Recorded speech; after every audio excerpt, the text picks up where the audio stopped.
MSI math technical চ্যানেলে নবম দশম শ্রেণীর সূচক অধ্যায় 4.1 এটা সরল করো। এখানে আমাদের কিছু ছোট ছোট অঙ্ক আছে যেগুলো আমরা অনেক সময় বুঝতে পারি না বা সমাধান করতে গিয়ে আমরা সমস্যায় পড়ি। তো এই ছোট ছোট অঙ্কগুলোর সমাধান আমি আজকে দেখাবো।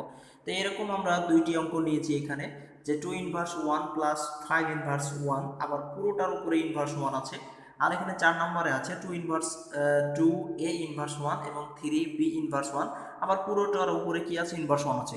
এই অঙ্কগুলো আসলে কিভাবে সমাধান করতে হয় এটি আমরা এখন দেখব। তো আশা করি তোমরা খুব সুন্দরভাবে দেখবে, দেখলে তোমরা এই ধরনের অঙ্কগুলো খুব সহজে করতে পারবে। তো আমরা জানি এরকম একটা সূত্র পড়েছি যে A ইনভার্স 1 যদি থাকে তাহলে আমরা এটা সমান কি লিখতে পারি, 1/A লিখতে পারি। কারণ মাইনাসের জন্য একটা 1 আর ভিত্তিটা নিচে চলে আসবে এবং পাওয়ার হিসেবে যা থাকবে সেটা ভিত্তির উপরে হয়ে যাবে। তো এই সূত্র অনুযায়ী কিন্তু আমরা এটা লিখতে পারবো যে এখানে তাহলে কি লিখতে পারবো, মাইনাসের জন্য একটা 1 আর 2 নিচে চলে আসলো, যেহেতু পাওয়ার 1 তাই 2 এর উপরে পাওয়ার 1 আর দেওয়ার দরকার নাই।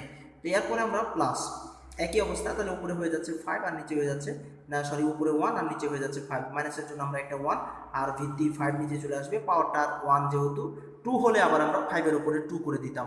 তো এখানে যা থাকতো আমরা ভিত্তির উপরে করে দিতাম। তো এইটা এখন আর যেহেতু 1 আছে তাই আমরা এটা আর কিছু করছি না।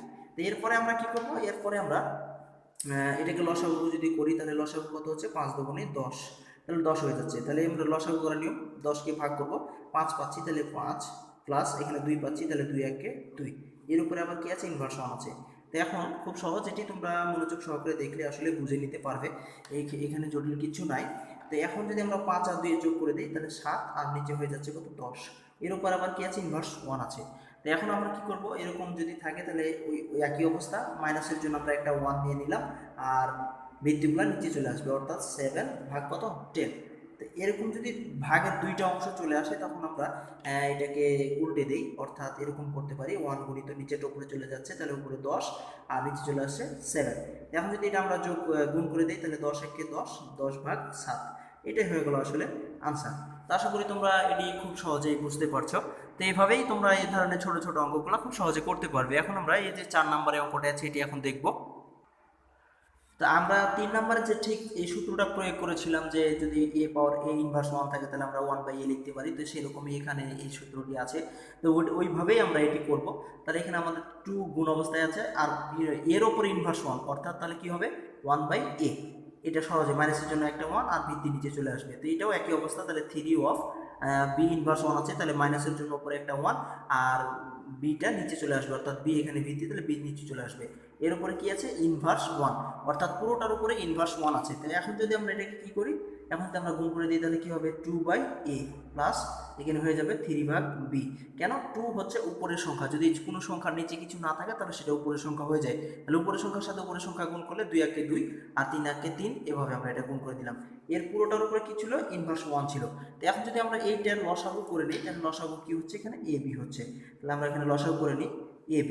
তো AB যদি লসাগু করি তাহলে A আর A বাদ হয়ে যাবে, থাকছে B, তাহলে এখানে হয়ে যাচ্ছে 2B প্লাস এখানে B বাদ যাবে তাহলে 3A হয়ে যাচ্ছে। এর পুরোটার উপরে কি ছিল, ইনভার্স 1 ছিল। তো এইভাবে আমরা ইনভার্স 1 করে দিলাম। এরপরে আসলে কঠিন না, এটাই খুব সহজ।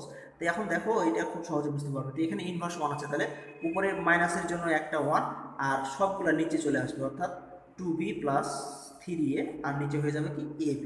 এরকম যখন তিনটা ভাগের দুইটা অংশ চলে আসে তখন আমরা এটাকে কি করি, এটাকে তখন আমরা উল্টে দিই।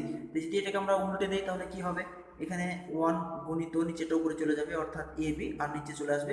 যেহেতু আমাদের এটা আগের সংখ্যা তাই আমরা এটাকে আগে লিখতে পারি, এখানে প্লাস আছে কোনো সমস্যা নেই, তাই আমরা এটাকে আগে লিখলাম 3A প্লাস 2B।